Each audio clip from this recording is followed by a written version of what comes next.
नमस्कार, मैं श्यामगिरी। आप देख रहे हैं टीएफडी इंडिया न्यूज 24। टीएफडी इंडिया न्यूज 24 में आप सभी दर्शकों का स्वागत है। नीतीश कुमार और सम्राट चौधरी में ठन गई बात, बवाल सा हो गया। अब सम्राट चौधरी जो पगड़ी बांधे हुए थे बिहार के अंदर, कहे कि अब नीतीश कुमार को मुख्यमंत्री पद से हटा करके ही पगड़ी खुलेगा। उस सम्राट चौधरी को अचानक पगड़ी खोलनी पड़ी थी। लेकिन बड़ी महत्वपूर्ण है कि बिहार के अंदर नीतीश कुमार के बगैर सरकार भी नहीं रह सकती। लेकिन नीतीश के एमएलसी पद से इस्तीफा देने के बाद बिहार में राजनीतिक तूफान आ गया है। भारतीय जनता पार्टी किसी भी कीमत पर बिहार के अंदर अपने सरकार बनाने के कवायदे कर रही है। नीतीश कुमार की 4 शर्तें थी, एक भी शर्त मानने से इनकार कर दिया। और इस वक्त जब हम लोग लाइव हैं, इस वक्त नीतीश कुमार की पार्टी जेडीयू की इमरजेंसी बैठक चल रही है। मोदी ने कहीं बड़ी गलती तो नहीं कर दी। अब यह बात इसलिए भी कहनी पड़ रही है क्योंकि परिस्थितियां बेकाबू होती जा रही हैं। लेकिन इस बीच जो बड़ी खबर आ रही है, जिन 4 राज्य और 1 केंद्र शासित प्रदेश के अंदर चुनाव हो रहे हैं, तमिलनाडु, केरल, पश्चिम बंगाल और असम और पांडिचेरी। तो पांडिचेरी केंद्र शासित प्रदेश है।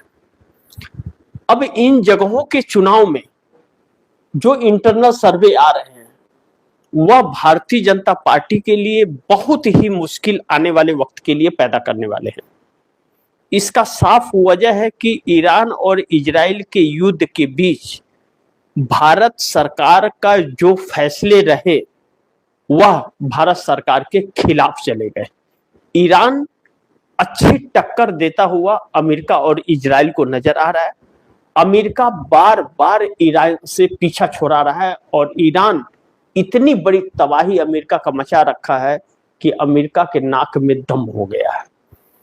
अब मोदी सरकार जो इजराइल और अमेरिका के साथ है और भारत की 100% जनता ईरान का समर्थन कर रही है, क्योंकि ईरान हमारे देश का सहयोगी और बहुत ही पुराना मित्र रहा है। लेकिन उसके साथ छोड़ने के बाद भारत की जो दशा हुई है और वह महंगाई के उस कमर को तोड़ने जा रही है जो कभी किसी ने कल्पना नहीं की थी।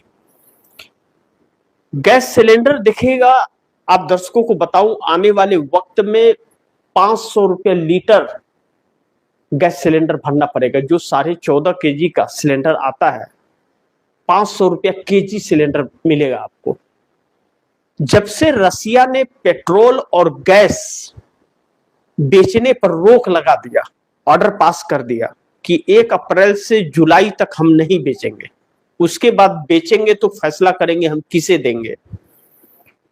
पूरे मिडिल ईस्ट का, चाहे वह सऊदी अरबिया हो, दुबई, ओमान हो, मस्कट हो, चाहे कतर हो, यूएई हो, पूरी तरह से हड़कंप समझ गया। अब आखिर इस मोड़ पर देश की राजनीति आ गई है कि बिहार में अगर कुछ भी ऐसा होता है तो सीधा उसका असर केंद्र की सरकार पर पड़ेगा। सीधा केंद्र की सरकार पर उसका असर पड़ेगा, क्योंकि 240 सीटों पर सीमित भारतीय जनता पार्टी की जो इस वक्त केंद्र में सत्ता है वह 53 एनडीए गठबंधन के घटक दलों के सांसदों के समर्थन से है। लेकिन उन 53 सांसदों में नीतीश कुमार के 12 सांसद बड़ी अहम रखते हैं और चंद्रबाबू नायडू के भी 16 और 2 पवन कल्याण के 18 सांसद बहुत महत्वपूर्ण है। यह बात इसलिए कही जा रही है कि जो सम्राट चौधरी गेम खेल रहे हैं नीतीश कुमार के साथ और यह धोखा दिया जा रहा है, यह धोखा अगर बिहार में जेडीयू को तोड़ के 10 विधायकों को, 15 विधायकों को तोड़कर अगर बना लेते हैं सरकार, तो पहली चीज की अगर 15 विधायक टूटते हैं तो उनकी सदस्यता दर बदल कानून के तहत रद्द हो जाएगी, उन्हें फिर से चुनाव लड़ना पड़ेगा। इन बातों को आप दर्शक जरा गौर से समझिए कि आखिर नीतीश कुमार के पाले में गेंद कैसे है। मैं संक्षिप्त में आप दर्शकों को बताना चाहूंगा कि 85 विधानसभा की सीटें नीतीश कुमार के पास है, 41 विपक्ष के पास है, लेकिन असुद्दीन ओवैसी की पार्टी AIMIM के 5 और बहुजन समाज पार्टी के 1 या 6 विधायक जो हैं, या 6 के 6 विधायक नीतीश कुमार से मिले हुए हैं। नीतीश कुमार को छोड़कर यह भारतीय जनता पार्टी में तो किसी कीमत पर नहीं जा सकते। अगर गए तो उनका वजूद समाप्त हो जाएगा, फिर दोबारा चुनाव जीतना मुश्किल हो जाएगा। असुद्दीन ओवैसी को वैसे भी भारतीय जनता पार्टी की बी टीम कही जाती है, लेकिन असुद्दीन ओवैसी ने नीतीश कुमार को ऑफर दिया था, आप आकर विपक्ष के साथ सरकार बनाइए, हम आपको समर्थन देंगे। यहां तक कि कहा जाता है कि असुद्दीन ओवैसी ने नीतीश कुमार से फोन पर भी बात की थी, लेकिन नीतीश कुमार ने भारतीय जनता पार्टी के साथ मिलकर सरकार बनाई। अब ऐसे में बिहार चुनाव में धांधली बहुत बड़ी हुई है, इस बात से इनकार नहीं कर सकते। 41,000 करोड़ रुपए बिहार के अंदर जिस तरह से लोगों में बांटा गया चुनाव के वक्त, वह वर्ल्ड बैंक से लिए हुए कर्ज थे बिहार के परियोजनाओं के लिए। लेकिन इस वक्त नीतीश कुमार बार बार मात खाते हैं, बार बार भारतीय जनता पार्टी नीतीश कुमार को धोखा देती है, लेकिन नीतीश कुमार वही के वही पड़े रहते हैं। अगर नीतीश कुमार भाजपा का दामन छोड़ दिए होते तो शायद आज इस देश की यह हालात नहीं होती, और आज फिर उसी शिकंजे में नीतीश कुमार फंस गए। MLC पद से इस्तीफा देने के बाद एक सामान्य व्यक्ति हो गए हैं, क्योंकि राज्यसभा सांसद चुने जाने के बाद अभी तक उन्होंने सदस्यता राज्यसभा की नहीं ली है। अभी 10 दिन बाद वह राज्यसभा को जाएंगे। अब ऐसे में बड़ी महत्वपूर्ण है कि बिहार में कोई सरकार ही नहीं है, पूरी सरकार गिरी पड़ी है। अगर भारतीय जनता पार्टी राष्ट्रपति शासन लगाने में कामयाब हो गई तो फिर नीतीश कुमार के लिए मुश्किलें बढ़ जाएंगी। नीतीश कुमार की इमरजेंसी बैठक चल रही है, बैठक में क्या होगा यह देखना बड़ी महत्वपूर्ण होगा। लेकिन बिहार के नेताओं के बयान यह आने लगे, भाजपा भुजा पार्टी के साथ मिल करके बवाल कर रही है, धोखा दे रही है। तो जिसने देश को धोखा दिया उसे धोखा मिले तो बड़ी बात नहीं है। नीतीश कुमार ने इस देश के और बिहार के साथ बहुत बड़ा छल किया है। नीतीश कुमार जब सीएम बने, शपथ लिए तभी, और नहीं शपथ लिए थे उसके पहले भारतीय जनता पार्टी अपना सीएम बनाना चाहती थी। नीतीश कुमार जानते थे कि जेडीयू के अंदर पूरी तरह से भारतीय जनता पार्टी ने अपना शिकंजा कस लिया है। नीतीश कुमार के बहुत खास कहे जाने वाले लल्लन सिंह और संजय झा जिस तरह से भारतीय जनता पार्टी के लिए स्लीपर सेल का कार्य कर रहे थे, नीतीश कुमार को क्या तब यह बातें समझ नहीं आई? जब आरसीपी सिंह को जेडीयू से अलग किया गया, सम्राट चौधरी जो कार्यकारी अध्यक्ष है जेडीयू के, उन्होंने बहुत चालाकी और शातिर दिमाग का इस्तेमाल करते हुए आरसीपी सिंह को बाहर किया। लेकिन हाशिए पर मनीष वर्मा को भी कर दिया गया था। मनीष वर्मा को हटा तो नहीं पाए, लेकिन मनीष वर्मा को नीतीश से दूर कर दिया। लेकिन चुनाव के वक्त मनीष वर्मा नीतीश कुमार के नजदीक आ गए, लेकिन आरसीपी सिंह चुनाव के वक्त पार्टी छोड़ करके चले गए, अपनी पार्टी बनाई, जन स्वराज में शामिल हो गए प्रशांत किशोर के साथ। लेकिन फिर उन्हें ले आने का कयास किया गया तो जेडीयू के अंदर 3 महासचिव स्तर के नेता उसके लिए रोक लगाना चाहते थे कि किसी भी तरह से आरसीपी सिंह न आए। नतीजा यह निकला कि अभी तक आरसीपी सिंह नहीं आए। वह जानते थे स्लीपर सेल कि आरसीपी सिंह आ जाएंगे तो भाजपा की दाल नहीं गलेगी, लेकिन उनको नीतीश कुमार से दूर किया गया। वह आएंगे या नहीं आएंगे यह तो वक्त बताएगा, लेकिन इस वक्त नीतीश कुमार फंस गए। नीतीश कुमार ने अगर लालच बिहार का छोड़ दिया, या नीतीश कुमार बिहार में महागठबंधन के साथ मिल गए, तो केंद्र की सरकार तलवार की नोक पर आ जाएगी। इस सरकार पर नजर बनाए रखना बहुत जरूरी है, क्योंकि ईरान इजराइल के इस युद्ध के अंदर जिस तरह से सरकार बैकफुट पर आई है, चेहरे से नकाब उतरा है, यह अपनी सत्ता बचाने के लिए इस वक्त, और जो 4 राज्यों के चुनाव हो रहे हैं और एक केंद्र शासित प्रदेश का, वहां पर अपने प्रदर्शन को दोहराने में लगी हुई है। ताकि लोगों के ध्यान को भटकाया जा सके। हकीकत यह है कि यह सरकार पूरी तरह से लड़खड़ा चुकी है। चंद्रबाबू नायडू की चुप्पी 2 महीने से जो लगातार चुप्पी मार के रखे हुए इस सरकार को खाए जा रहा है, इसलिए नीतीश कुमार के ऊपर शिकंजा कसा जा रहा है और एकनाथ शिंदे के ऊपर भी शिकंजा कसा जा रहा है। उनके ऊपर प्रेशर यह है कि वह अपनी पार्टी का विलय भारतीय जनता पार्टी में कर दे। यही वजह है कि एकनाथ शिंदे के कोटे से बने मंत्री को भी भारतीय जनता पार्टी के नेता कॉलर पकड़ के सीढ़ियों से घसीट करके पीटते हुए नजर आ रहे हैं। गजब की लीला है। थूकते हैं फिर चाटते हैं यही नेता। मतलब तलवे चाटने वाली काम हो गई कि लाज जूता खाएंगे, इज्जत से परे रहेंगे किसी कोने में, लेकिन सत्ता रहनी चाहिए। तो सत्ता इधर भी सत्ता उधर भी। अब नीतीश कुमार के दोनों हाथ में लड्डू है। बिहार में अगर नीतीश कुमार महागठबंधन के साथ सरकार बनाते हैं तो केंद्र में भी उनके हाथ लड्डू रहेंगे, केंद्र में भी मोदी की सरकार गिरती है और नीतीश कुमार के हटते ही खेल पलट जाएगा। लेकिन अभी भी इमरजेंसी बैठक चल रही है। इस बैठक का क्या रिजल्ट निकलेगा वह वक्त बताएगा। शाम को जब उसकी खबरें आएंगी तो मैं आप दर्शकों को बताऊंगा। लेकिन अभी तक टीएफडी इंडिया न्यूज 24 के संवाददाता शिवाजी वर्मा ने जो रिपोर्ट बिहार से दी बड़ी चौंकाने वाली है। नीतीश की शर्त मानने से भारतीय जनता पार्टी ने इनकार कर दिया है। सम्राट चौधरी ने कहा है कि हमारे पगड़ी जो हमने बांधा था उसका वक्त आ गया हिसाब करने का। यानी कि यह बात तय है कि नीतीश कुमार को सीएम नहीं बनने देगी भाजपा और ना ही जेडीयू का सीएम बनेगा। इन दोनों परिस्थितियों में नीतीश कुमार के लिए संकट है। नीतीश कुमार के पास एक ही रास्ता है। नीतीश कुमार की राजनीति अब समाप्त हो रही है। अगर अपने बेटे निशांत कुमार की जो एंट्री जेडीयू के अंदर कराए हैं उनके राजनीतिक भविष्य को बचाना है तो उन्हें भारतीय जनता पार्टी का साथ छोड़ना पड़ेगा। अन्यथा आने वाले चुनाव में जेडीयू नाम की कोई पार्टी बिहार में थी, इसका नाम भी लोगों को याद नहीं रहेगा।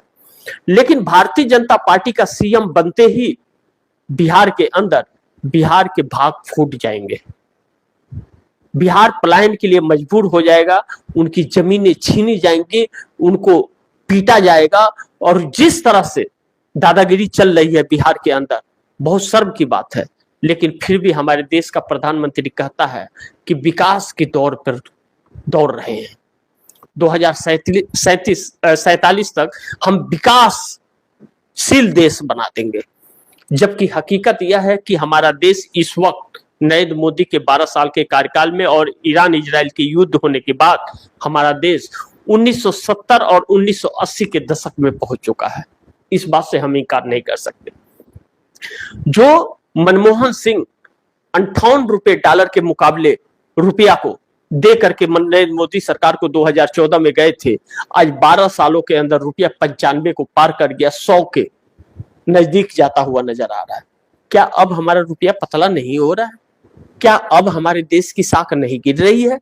नरेंद्र मोदी हर स्टेज से कहते थे क्या वजह है कि रुपया पतला हो रहा है। रुपया पतला होने का मतलब कि हमारे देश की साख गिर रही है। अब नरेंद्र मोदी नजर नहीं आते, मन की बात करके ढुक जाते हैं।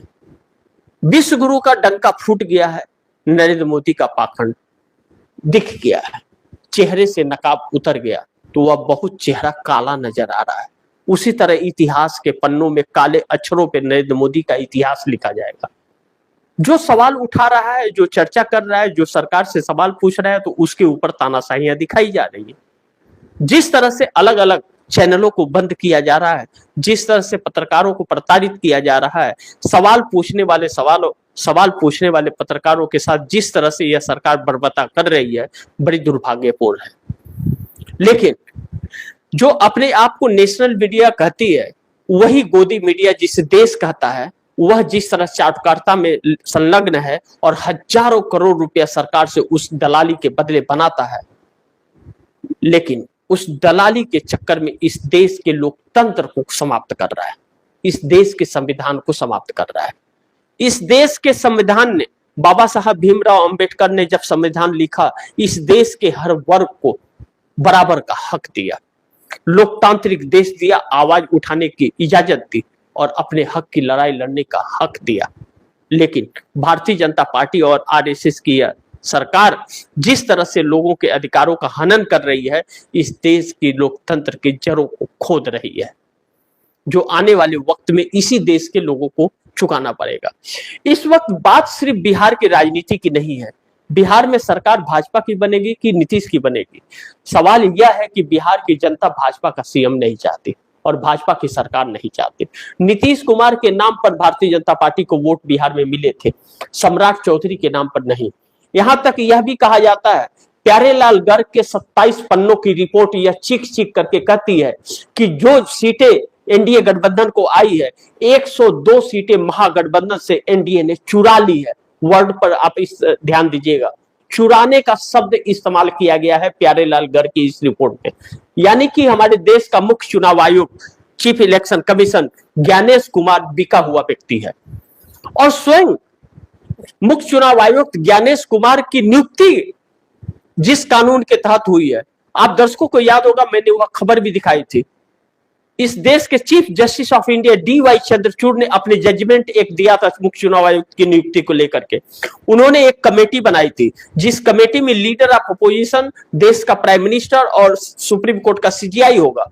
3 लोग अलग अलग तरह से आएंगे और मुख्य चुनाव आयुक्त की नियुक्ति होगी। लेकिन नरेंद्र मोदी सरकार ने सुप्रीम कोर्ट के उस फैसले को बदलते हुए और तुरंत एक विधेयक लाया और नरेंद्र मोदी ने एक कानून पास किया जिसमें प्रधानमंत्री, कानून मंत्री और लीडर ऑफ अपोजिशन होगा। यानी 2-1 से फैसला वही होगा जो नरेंद्र मोदी चाहेंगे और उसी के तहत ज्ञानेश कुमार नियुक्त किए गए हैं। लेकिन उस बहुत दुर्भाग्यपूर्ण है कि हमारे देश का न्यायपालिका भी कहीं ना कहीं सरकार से मिला हुआ है।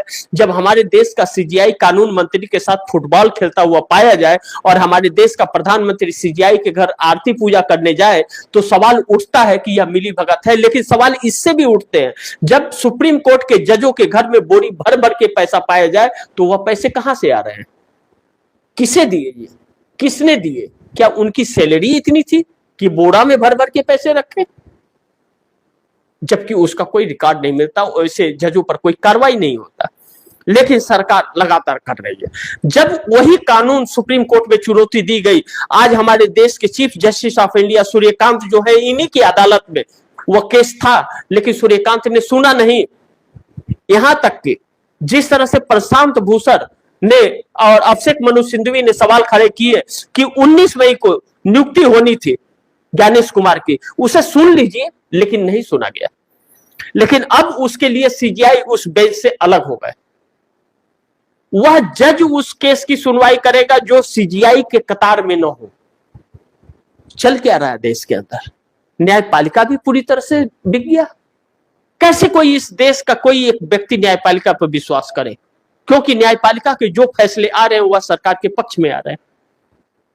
ऐसे में देश, जो कोई भी बातें होती थी तो कहता था कि मैं न्यायपालिका में देख लूंगा, न्याय मिलेगा।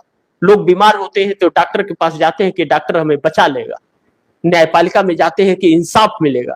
जब वही डॉक्टर न बचाए और वही न्यायपालिका न इंसाफ करे तो भरोसा किसके ऊपर करे? और सरकार के ऊपर भरोसा किसी एक व्यक्ति को नहीं है। इस देश के वोट प्रतिशत में 37% वोट से मोदी की सरकार बनी हुई है, जिसमें एनडीए गठबंधन की बात है। लेकिन 63% वोट विपक्ष के पास है, जो एनडीए के खिलाफ इंडिया गठबंधन का एक विकल्प तलाशा था इस देश ने। लेकिन इंडिया गठबंधन ने भी कोई दूध के धुले नहीं है। उसमें भी ममता बनर्जी जैसे नेताओं ने कहीं न कहीं पर्दे के पीछे से नरेंद्र मोदी सरकार को समर्थन दिया, जिसके वजह से नरेंद्र मोदी आज प्रधानमंत्री है। लेकिन आज हटाने के लिए मुश्किलें हो रही हैं। आज 200 रुपया लीटर पेट्रोल, लॉकडाउन जैसी स्थिति, और यह लॉकडाउन कोरोना काल वाला लॉकडाउन नहीं होगा। इसमें ना आपको दवाई मिलेगी, ना पेट्रोल मिलेगा, ना डीजल मिलेगा, ना रोजगार मिलेगा, कुछ भी नहीं मिलेगा। सरकार ने 1 लाख करोड़ रुपए का एडिशनल फंड प्रस्ताव पास कर लिया है इस बजट के अंदर। क्यों? हमारे देश का 53,30,000 करोड़ रुपए का बजट है और शेयर मार्केट में 70 लाख करोड़ रुपए डूब गए, और सरकार हमारी कहती है कि सब कुछ ठीक ठाक है। हमारे देश के वित्त मंत्री निर्मला सीतारमण के पति प्रकला प्रभाकर जो हैदराबाद से आते हैं और एक बहुत बड़े अर्थशास्त्री हैं, वह कहते हैं कि सरकार के आंकड़े झूठे हैं। सरकार जो भी आंकड़े दे रही है सब झूठे हैं और इस देश की जीडीपी कोलैप्स कर गई है। सरकार के खजाना खाली हो गए हैं। हमारे देश के पास मात्र 5 दिन का पेट्रोल बचा हुआ है। 5 दिन के बाद इस देश को कैसे पेट्रोल मिलेगा और कैसे गैस मिलेगा? अभी इस वक्त जो टीएफडी इंडिया न्यूज 24 के पास खबरें हैं, आधिकारिक तौर पर 300 रुपया से लेकर 450 रुपया तक किलो पर सिलेंडर मिल रहे हैं और वह 5 किलो के सिलेंडर भरे जा रहे हैं। जो 14.5 किलो का सिलेंडर सरकार दे रही है उसमें 10 से 12 किलो सिलेंडर आ रहा है, 2.5 किलो सिलेंडर नहीं आ रहा है। हमने वह रिपोर्ट इंडियन गैस से दिखाई थी आप दर्शकों को कि किस तरह जनता परेशान है। स्टॉक पड़ा हुआ है लेकिन लोगों को नहीं मिलता है, बहाना केवाईसी और सर्वर डाउन का दिखाया जाता है। यह एक सोची समझी रणनीति के तहत, लेकिन वही सिलेंडर 2 दिन बाद जाने से नहीं मिलता है और वही सिलेंडर बाहर 2,000 रुपया से लेकर 5,000 रुपया तक ब्लैक पर मिल रहा है। जिस 500 रुपया कमाने वाले मजदूर के रोजगार चले गए, वह कहां से 5,000 रुपया का सिलेंडर लेगा? यानी कि फिर एक बार चौकी चूल्हा पर यह देश पहुंच गया है। जिस तरह से ईरान इजराइल का युद्ध एक अलग नया मोड़ लेता हुआ नजर आ रहा है, नरेंद्र मोदी सरकार को चुल्लू भर पानी में डूब जाना चाहिए कि इस बात का जवाब नहीं है कि इस देश को कैसे संभालेंगे और क्या है। सरकार ने अपने स्वार्थ के लिए 1 लाख करोड़ रुपए का एडिशनल फंड तैयार कर लिया, लेकिन इस देश की जनता के लिए क्या किया? और हमारे देश का प्रधानमंत्री पार्लियामेंट के अंदर कहता है कि हम कोरोना में जैसे निपटे थे निपट लेंगे। 45 लाख लोग कोरोना काल में हमारे देश में मौत को घाट उतर गए। क्या सरकार ने माना उसे? क्या सरकार ने किसी को दवा अवेलेबल कराया? क्या ऑक्सीजन दिया सबको? ऑक्सीजन के लिए लोगों ने अपनी जान गंवा दी। एक एम्बुलेंस बिहार जाने के लिए अगर दिल्ली से बिहार जाना है तो 20 से 25,000 रुपए में जाता था, लेकिन 1.5 लाख रुपया तक के आधिकारिक रिपोर्ट है इसके। सरकार ने एक बार कार्रवाई नहीं की। पीएम केयर फंड का आज तक हिसाब इस सरकार ने नहीं दी। जब एक पत्रकार ने आरटीआई लगाई कि पीएम केयर फंड का, तो सरकार कहती है कि नहीं, इसका कोई आरटीआई नहीं मिलेगा। किसी मंत्रालय के घोटाले का आरोप लगाने के लिए पत्रकार जब आरटीआई लगा करके जानकारी लेना चाहते हैं तो वह जानकारियां नहीं दी जाती, क्योंकि कोई फाइल ही नहीं रहता।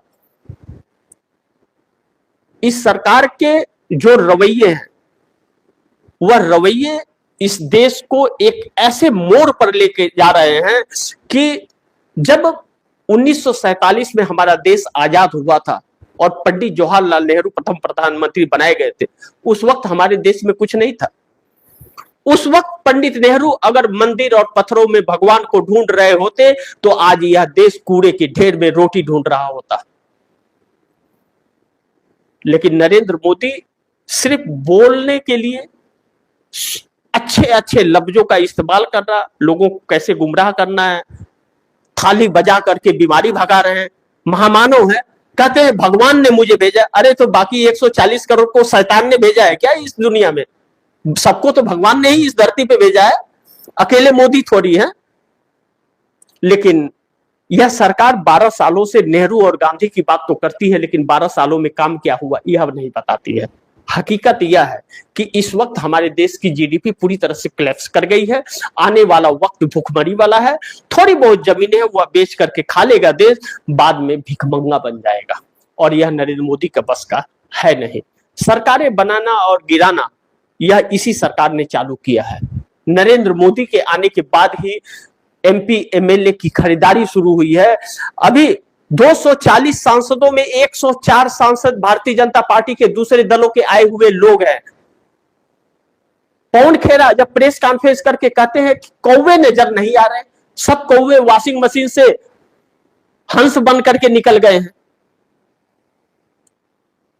अब इस सरकार को लेकर के आज नीतीश कुमार की इमरजेंसी बैठक में क्या फैसले होते हैं यह देखना बड़ी महत्वपूर्ण होगा। लेकिन ईरान इजराइल का युद्ध एक निर्णायक मोड़ पर नहीं, विश्व के तबाही की तरफ जा रहा है और थर्ड वर्ल्ड वॉर की तरफ इशारा करता हुआ भी नजर आ रहा है।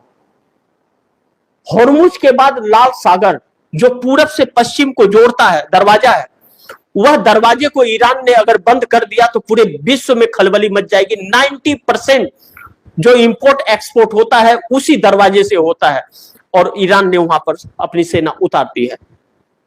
हॉर्मुज बंद होने के बाद पूरी दुनिया में पेट्रोल और गैस के हाहाकार मचे हुए हैं। भारत के अंदर 5-5 किलोमीटर तक पेट्रोल और गैस के लिए लाइनें लगी हुई हैं। हमारे देश के वित्त मंत्री निर्मला सीतारमण कहती है और पेट्रोलियम मंत्री हरदीप सिंह पुरी कहते हैं सब कुछ ठीक ठाक है। सिलेंडर नहीं मिलेगा लेकिन सिलेंडर अवेलेबल है। यह सरकार की नाकामियां हैं। कायर है वह सरकार जिससे सवाल पूछे तो उस पत्रकार के आवाज को दबाने का कार्य करती है, बल्कि उसका जवाब नहीं देती। अटल बिहारी वाजपेयी ने भी ऐसा नहीं किया था। और आप दर्शकों को कहूं तो बीपी सिंह हो, इंद्र कुमार गुजराल, देवी गौड़ा, चंद्रशेखर सिंह, जो कम वक्त के प्रधानमंत्री रहे इस देश के इतिहास के, उन्होंने भी ऐसा शासन नहीं किया जिसके ऊपर इस तरह के सवाल उठे। लेकिन नरेंद्र मोदी को चौकीदार चोर है, कंप्रोमाइज है, सरेंडर है। नरेंद्र सरेंडर है, नरेंद्र भी गायब है, सरेंडर भी गायब है। न नरेंद्र मिल रहा है, न सरेंडर मिल रहा है। किसी प्रधानमंत्री को आज तक किसी देश के लोग ने ऐसा नहीं किया।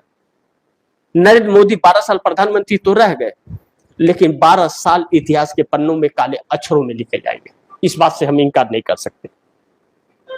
बाकी आप दर्शकों की क्या राय है, क्या सुझाव है, कमेंट बॉक्स में जरूर दीजिएगा।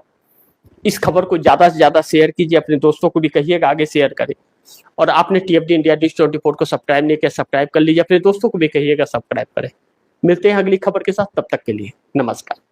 लेकिन 6:30 बजे के कार्यक्रम में जरूर जुड़िएगा। विशेष खबर, ईरान इजराइल का युद्ध एक ऐसे मोड़ पर पहुंच गया है जो बहुत बड़े भूचाल आने की दावत दे रहा है। शेयर मार्केट आज पूरी तरह से तबाह हो गया और रुपया 95 के पार हो गया। इतिहास में पहली बार रुपया इतना गिरा है जिसकी कीमत इसी देश की जनता को चुकानी पड़ेगी जिसने सरकार चुना है।